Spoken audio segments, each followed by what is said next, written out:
अब देखते हैं ट्रांसमिशन सिस्टम में सबसे मुख्य भाग जो होता है क्लच। क्लच के बारे में समझते हैं। क्लच बेसिकली क्या होता है? क्लच क्या होता है? क्लच के उद्देश्य देखेंगे और क्लच होता क्या चीज़ है। ट्रांसमिशन सिस्टम का एक ऐसा महत्वपूर्ण भाग होता है जो वाहन को चलाने में या वाहन को गति प्रदान करने में सहायता प्रदान करता है। समझ आ रहा है? एक वाहन को चलाने में या वाहन को गति प्रदान करने में सहायता प्रदान करता है क्या? क्लच। ठीक है। क्लच एक गोलाकार हिस्से के रूप में होता है, जिसको देख रहे हो क्लच। ठीक है, ये होता है क्लच। क्लच में होते हैं 3 प्रकार के हिस्से होते हैं। इसमें 3 प्रकार के हिस्से होते हैं और क्लच के 3 भाग होते हैं, समझ लो। समझ आ रहा है? एक इसमें होता है ड्रिवन मेंबर, एक होता है ड्राइवन मेंबर और एक होता है ऑपरेटिंग मेंबर। आगे देखेंगे इसको। ठीक, सबसे पहले समझते हैं क्लच क्यों होता है गाड़ी में। समझ आ रहा है? क्लच का उपयोग क्यों करते हैं और क्लच के उद्देश्य क्या है। यहाँ पर देखो साफ साफ लिखा हुआ है क्लच का उद्देश्य। क्लच को वार्म अप करना, मतलब इंजन को वार्म अप करना। जैसे हम गाड़ी चालू करते हैं ना, जैसे हम गाड़ी चालू करते हैं या चाबी चालू करते हैं या किक मार के चालू करते हैं, सेल्फ दबाते हैं, तो हम क्या करते हैं? एक्सीलरेटर देते हैं बार बार। और जैसे ही हम गाड़ी इंजन चालू होता है, इंजन के बाद हम क्या करते हैं? क्लच का प्रयोग करते हैं। पहले क्लच का प्रयोग करते हैं। जैसे हम क्लच को दबाएंगे, और क्लच का उपयोग करने के 2 तरीके भाई। अगर देखेंगे 2 पहिए वाले वाहन में हम हाथ से प्रयोग करते हैं। देखोगे बाइक में क्लच को हम दबाते हैं या फिर छोड़ते हैं, इंगेज करते हैं या डिसंगेज करते हैं, विनियोजित करते हैं या फिर वियोजित करते हैं। और जैसे हम देखेंगे इसको बोलते हैं हैंड गियर, हैंड क्लच बोलते हैं, हाथ से ऑपरेट किया जाने वाला या हाथ से उपयोग किया जाने वाला क्लच। ठीक, अब जैसे हम देखेंगे कार में, बस में, ट्रक में, इसमें देखेंगे हम पैर से दबाते हैं। देखे भी होंगे, हम पैर से दबाते हैं फिर छोड़ते हैं।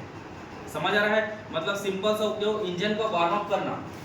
ठीक, दूसरा गियर बदलने में सहायता प्रदान करना। जैसे हम गाड़ी में हम क्या करते हैं? गियर बदलते हैं। तो गियर बदलने के लिए हम क्या करते हैं? क्लच का उपयोग करते हैं। समझ आ रहा है? क्लच का उपयोग कर, जैसे हम गाड़ी चालू करते हैं, जैसे गाड़ी चालू हुआ तो हम क्या करते हैं? पहले क्लच दबाते हैं, फिर गियर लगाते हैं, उसके बाद धीरे धीरे उसको क्या करते हैं? गाड़ी को गति देते हैं। समझ आ रहा है? ठीक है, तो पहला उद्देश्य क्या होता है इसका? पहला उद्देश्य क्या है? इंजन को वार्म अप करना। और दूसरा क्या है? गियर बदलने में सहायता प्रदान करना। तीसरा, खड़ी स्थिति में वाहन को चलाना। खड़ी स्थिति में वाहन को चलाना। अभी केवल उद्देश्य समझना है हमको। उद्देश्य क्या होता है, ये कैसा दिखता है, ये इसके हिस्से क्या है, ये समझेंगे। अभी इसके वीडियो के माध्यम से मैं बताऊंगा कि क्लच का उपयोग कैसे होता है, मतलब गाड़ी में कैसा दिखता है वो। बात समझ आ रहा है? ठीक, तो खड़ी स्थिति में वाहन को चलाना मतलब एक वाहन खड़ी स्थिति में है, जैसे ही गाड़ी चालू किया गया, इंजन चालू हो गया। समझ आ रहा है? इंजन चालू हो गया, पिस्टन ऊपर नीचे होना चालू कर दिया, उसमें पेट्रोल आ रहा है, इंजन चालू हो गया। अब लेकिन गाड़ी को आगे बढ़ाने के लिए क्या करता हूँ मैं? क्लच को दबाता हूँ मैं। समझ आ रहा है? क्लच को दबाया जाएगा, उसके बाद गियर लगाया जाएगा, फिर गाड़ी गति होगा। बात समझ आ रहा है? ठीक है, तो तीसरा उद्देश्य क्या होता है? खड़ी स्थिति में वाहन को चलाना। चौथा उद्देश्य, ब्रेक लगाने के बाद इंजन से ड्राइव को डिस्कनेक्ट करना। सबसे इंपॉर्टेंट, क्लच का एक और उद्देश्य होता है ब्रेक लगाने के बाद इंजन से ड्राइव को डिस्कनेक्ट कर देना। ड्राइव मतलब हमें पता है कि भाई एक ट्रांसमिशन सिस्टम में इंजन से जुड़ा होता है क्लच, क्लच से जुड़ा होता है गियर, और गियर से जुड़ा होता है प्रोपेलर शाफ्ट, और क्या जुड़ा होता है? डिफरेंशियल। समझ आ रहा है? इंजन क्या करता है? रासायनिक ऊर्जा को लेके यांत्रिक ऊर्जा बदल रहा है, और वो कैसे बदलता है? वो एक शाफ्ट को चलाता है, और उसी शाफ्ट में, जिसको बोलते हैं क्रैंक शाफ्ट, उसी शाफ्ट में लगा रहता है क्लच, उसी शाफ्ट में लगा रहता है गियर बॉक्स, उसके बाद लगा रहता है प्रोपेलर, फिर डिफरेंशियल। बात समझ आ रहा है? ठीक है, इंजन एक मशीन है भाई, मशीन। वो ऊर्जा बना दिया और क्लच में पहुंच गया। ठीक है, क्लच को जैसे दबाए और वो ऊर्जा को क्या करेगा? गियर तक पहुंचाएगा, और गियर में जैसे हम अपने इच्छा अनुसार, मैं पहला गियर लगाऊंगा तो गाड़ी धीरे चलेगा, ज़्यादा गियर लगाऊंगा तो गाड़ी स्पीड में चलेगा। बात समझ आ रहा है? तो जैसे ही मैं ब्रेक लगाता हूँ तो क्लच दबाकर मैं गियर को कम करूँगा ना भाई, गाड़ी रोकने के लिए। कि ऐसा नहीं कि मैं गाड़ी चला रहा हूँ और अचानक से ब्रेक लगा दिया और गाड़ी रोक दिया, ऐसा होता है क्या? जब भी वाहन चलाया जाता है तो ब्रेक लगाकर क्या किया जाता है? गियर को डिस्कनेक्ट करते हैं, और डिस्कनेक्ट करने के लिए क्लच का उपयोग करते हैं। बात समझ आ रहा है? तो ब्रेक लगाने के बाद इंजन से ड्राइव को डिस्कनेक्ट करना। ड्राइव मतलब क्या होता है? जो शाफ्ट घूम रहा है उसे ड्राइव कहा जा रहा है। क्लियर है सभी को? जो शाफ्ट घूम रहा है उसे क्या बोल रहे हैं? ड्राइव। ठीक, कुछ भी समझ नहीं आने से तुरंत पूछना भाई। ठीक है, तो हम देखते हैं चार उद्देश्य। इंजन को वार्म अप करना, वार्म अप मतलब एक्सरसाइज करने से बोलते हैं ना, वार्म अप करते हैं, ऐसा वार्म अप कर रहे हैं, तो वार्म अप करना। दूसरा, गियर बदलने में सहायता प्रदान करना। तीसरा, खड़ी स्थिति में वाहन को चलाना। चौथा, ब्रेक लगाने के बाद इंजन से ड्राइव को डिस्कनेक्ट करना। समझ आ गया? समझ आ गया? ठीक है, जैसे गाड़ी चल रहा है भाई, ब्रेक लगा दिया, गियर कम कर दिया, तो गियर नहीं लगा है, क्लच नहीं लगा है, गाड़ी बस चालू, इंजन बस चल रहा है उसका। अभी बटन चाबी को भी घुमा दूंगा तो इंजन ही बंद हो जाएगा। समझ आ रहा है? इस प्रकार के इसको बोलते हैं डिस्कनेक्ट कर देना, मतलब पूरी तरह से बंद कर देना। ठीक, अब देखते हैं हम लोग क्लच एक्चुअल में दिखता कैसे है। देखो ये सामने क्लच है यहाँ पास, क्लच का जिसको बोलते हैं क्लच होल्डिंग बोलते हैं इसे। क्या बोलते हैं? Clutch holding. क्लच होल्डिंग मतलब कि एक प्रकार का होल्डिंग यहाँ पास क्लच को अलग से रखा जाता है। क्लच होता है एक प्लेट जैसा होता है, प्लेट का आकार का होता है। थाली देखो, थाली थाली देखो ना, थाली एक थाली देखोगे, एक प्लेन थाली रहता है जिसमें दाल ऐसा ऐसा भग जाता है दाल डालने से। एक थाली होता है ऐसा पूरा, जिसमें ऐसा ऐसा बना रहता है ना, ऐसा टाइप का, समझ आ रहा है? उसमें सब्जी वब्जी दाल डालोगे ना तो दाल ऐसा भागता नहीं है और ऊपर आता है, मस्त फिर आराम से खा सकते हो उसको। समझ आ रहा है?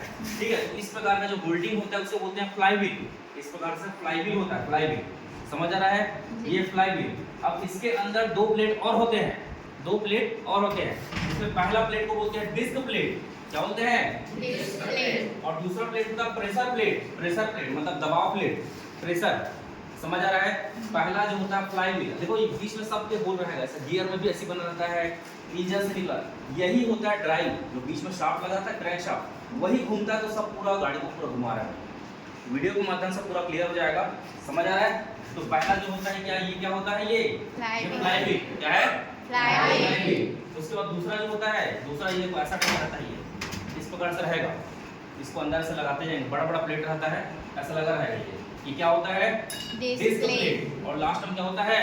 Pressure plate. Pressure plate. समझ आ रहा है सभी को? जी। तीन प्रकार के प्लेट होते हैं। पहला जो होगा जिसे बोलते हैं फ्लाईव्हील, और इसी को बोलते हैं क्या? Clutch holding. क्या बोलते हैं? Clutch holding. ठीक, दूसरा होता है डिस्क प्लेट और चौथा होता है प्रेशर प्लेट। Pressure plate. ठीक, अब ये क्लच जो होता है एक प्रकार का थाली के आकार का होता है। थाली देखो, थाली, खाना खाते वक्त थाली इस प्रकार का आकार का होता है, जिसमें अलग अलग ऐसे होल बने होते हैं। समझ आ रहा है? अलग अलग ऐसे होल बने होते हैं। यहाँ पर एक चित्र दिख रहा होगा, इस प्रकार से क्लच होते हैं भाई। ये तीनों क्लच को मतलब तीनों को ऐसे प्लेटों को ऐसे जोड़ा जाता है। जैसे हम क्लच गाड़ी में क्लच दबाते हैं तो प्लेट ऐसे चिपकता है, छोड़ते हैं तो प्लेट अलग हो जाता है। और ये सभी जो होता है ड्राइव से लगा होता है, ऐसा ड्राइव, ये पूरा ड्राइव से लगा रहेगा। जैसे छोड़ेंगे तो ये अलग होगा, फिर चिपकेगा, फिर अलग होगा, फिर चिपकेगा। यही काम है इसका। समझ आ रहा है? इसके बाजू में गियर होता है, गियर। ठीक है, अब जैसे क्लच दबाते हैं तो दबेगा, दबेगा, उसके बाद गियर लगा देंगे। पहला गियर लगाए तो गाड़ी धीरे धीरे चलेगा, फिर क्लच दबाते हैं, फिर दूसरा गियर लगाते हैं, फिर गाड़ी और स्पीड आता है, फिर क्लच दबाते हैं, फिर तीसरा गियर लगाते हैं, गाड़ी और स्पीड आ गया।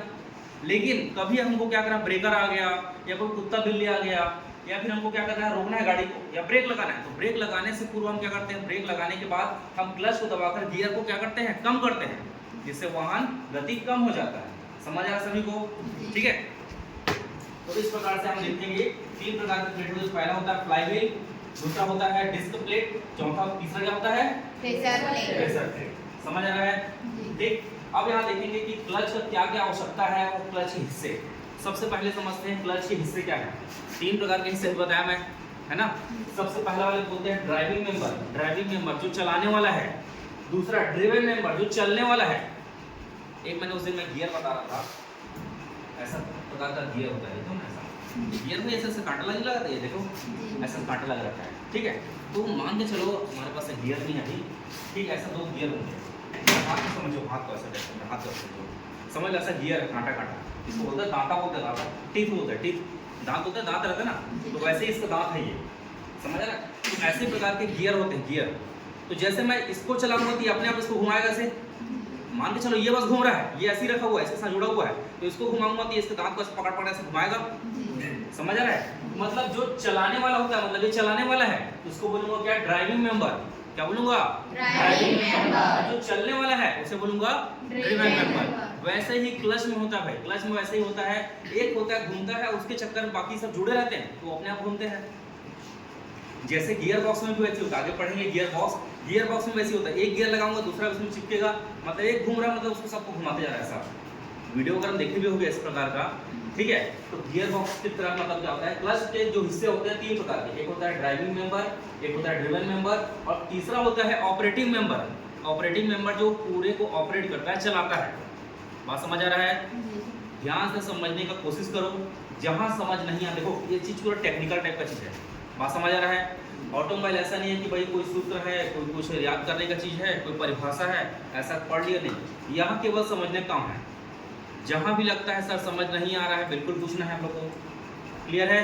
ठीक, तो क्लच के जो हिस्से हैं तीन प्रकार के हिस्से हैं, एक ड्राइविंग मेंबर होता है, एक ड्रिवन मेंबर होता है और एक होता है ऑपरेटिंग मेंबर। समझ आ रहा है? ड्राइविंग मतलब ड्राइविंग चलाना, चलाने वाला, ड्रिवन मतलब चलने वाला और ऑपरेटिंग मतलब जो पूरा ऑपरेट करने वाला। बात समझ आया सभी को? ठीक। अब हम यहाँ समझते हैं कि जो क्लच होता है, क्लच की क्या क्या आवश्यकताएं हैं। इससे पहले याद करो हमने पढ़ा था कि फ्रेम बॉडी पढ़े थे, याद करो शुरू में, तो बॉडी फ्रेम की आवश्यकताएं पढ़े थे ना। तो क्या क्या आवश्यकता, तो बॉडी फ्रेम हल्का होना चाहिए, उसमें नट बोल्ट कम से कम होना चाहिए, पढ़े थे। सेम वैसे ही हम देखेंगे यहाँ पर क्लच की आवश्यकताएं। क्लच में क्या क्या होना चाहिए जिससे वाहन को गति देने में आसानी हो सके या वाहन में ट्रांसमिशन को आसान बनाया जा सके। तो क्या क्या होना चाहिए? सबसे पहला होता है टॉर्क ट्रांसमिशन। टॉर्क ट्रांसमिशन क्या होता है, कैसा होना चाहिए? एक टॉर्क मतलब क्या होता है? टॉर्क मतलब क्या होता है? एंगेजमेंट का मतलब क्या होता है? क्लच का चिपकना, अलग हो जाना, एंगेज और डिसएंगेज, एंगेज और डिसएंगेज। ठीक है, तो इसमें क्या बोला गया है? इसमें क्या बोला है कि एंगेज और डिसएंगेज, मतलब हमेशा बोलते हैं ना वाहन चलाते समय कि क्लच को धीरे से दबाना चाहिए या दबा के नहीं रखना चाहिए, बोलते हैं ना। तो क्लच को हमेशा दबाया जाता है और धीरे धीरे छोड़ा जाता है। समझ आ रहा है? गाड़ी चलाए होंगे कई लोग तो ध्यान होगा, जब वाहन चालू किया जाता है तो क्लच को हम जब दबाते हैं तो क्लच को धीरे धीरे छोड़ते हैं, चाहे वो कार की बात हो चाहे बाइक की बात हो। तो क्लच या इंगेज और डिसएंगेज हमेशा क्या करना चाहिए? धीरे धीरे, ठीक है, धीरे धीरे होना चाहिए। ठीक। तीसरा होता है डायनामिक बैलेंसिंग। डायनामिक बैलेंसिंग का मतलब क्या होता चाहिए? डायनामिक बैलेंसिंग का मतलब होता है जो क्लच के जो प्लेट हो वो बराबर संतुलित होने चाहिए। समझ आ रहा है? बराबर संतुलित होना चाहिए। इसमें लिखा हुआ है क्लच डायनामिक और संतुलित होना चाहिए और तेज गति वाले इंजन में के मामलों में यह खास तौर से आवश्यक है। जो ज्यादा स्पीड